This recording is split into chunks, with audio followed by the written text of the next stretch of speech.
Sistem digital.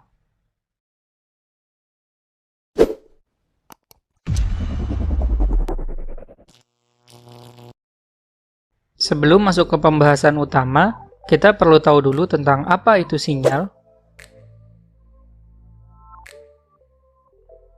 Sinyal memiliki fungsi untuk menggambarkan informasi dari sebuah kejadian aktual. Dalam bidang elektronika, sinyal biasanya melibatkan waktu, tegangan, arus, gelombang elektromagnetik, dan lain-lain. Ada dua jenis sinyal, yaitu sinyal analog atau continuous signal dan sinyal digital atau discrete signal. Pada grafiknya, sinyal melibatkan dua bagian variabel. Bagian horizontal disebut independent variable dan bagian vertikal disebut dependent variable. Independent variable adalah besaran yang perubahannya tidak tergantung dengan besaran lainnya. Sedangkan dependent variable adalah besaran yang berubah tergantung dengan besaran independent variable. Dalam elektronika, independent variable yang digunakan biasanya adalah waktu. Waktu termasuk independent variable karena waktu terus berubah secara konstan tanpa dipengaruhi oleh besaran fisik apapun. Sedangkan dependent variable bisa bermacam-macam tergantung dari nilai apa yang ingin kita amati.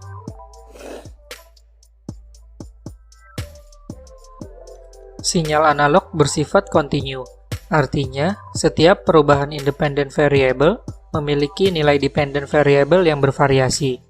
Contohnya, jika kita mengamati perubahan nilai pada titik hijau ini, maka kita akan mendapati bahwa nilai berubah secara bertahap.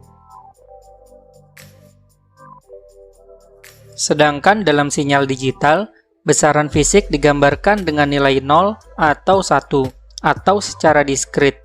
Perubahan nilai dari 0 ke 1 atau sebaliknya terjadi secara instan, dan tidak ada nilai lagi di antara keduanya.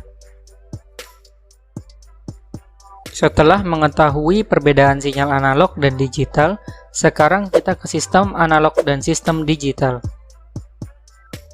Dalam hidup kita, setiap besaran fisik di sekeliling kita bersifat analog, seperti gambar, suara, temperatur, dan lain-lain. Setiap besaran memiliki nilai yang bervariasi, tidak semerta-merta hanya 1 dan 0. Dalam sistem analog, besaran yang ada di sekitar kita disimpan dan diproses secara analog. Biasanya proses ini memakan waktu lama dan mengeluarkan biaya yang tidak sedikit. Contohnya dalam kamera analog. Untuk mendapatkan sebuah gambar, kamera analog merekam gambar pada kertas film khusus. Dan kertas film ini diproses dengan cairan kimia untuk mendapatkan sebuah foto. Mulai dari prosesnya yang lama, biaya yang dikeluarkan untuk membeli kertas film yang cukup mahal, dan media penyimpanan yang terbatas, sistem ini akhirnya sudah ditinggalkan. Sedangkan dalam sistem digital, besaran fisik di sekitar kita yang bersifat analog diubah dalam bentuk informasi digital. Kemudian, informasi digital ini diubah kembali dalam bentuk analog. Contohnya dalam kamera digital, gambar yang melalui lensa ditangkap oleh sensor. Kemudian, sensor akan merubah gambar yang masuk ke bentuk informasi digital yang berisi data-data warna dari gambar kita, dan akan ditampilkan kembali dalam bentuk piksel-piksel warna yang tersusun membentuk suatu gambar. Sistem digital memiliki ketepatan dan kecepatan yang lebih tinggi dibandingkan sistem analog. Biaya yang dikeluarkan juga lebih murah. Fleksibilitasnya untuk menyimpan data juga sangat mudah.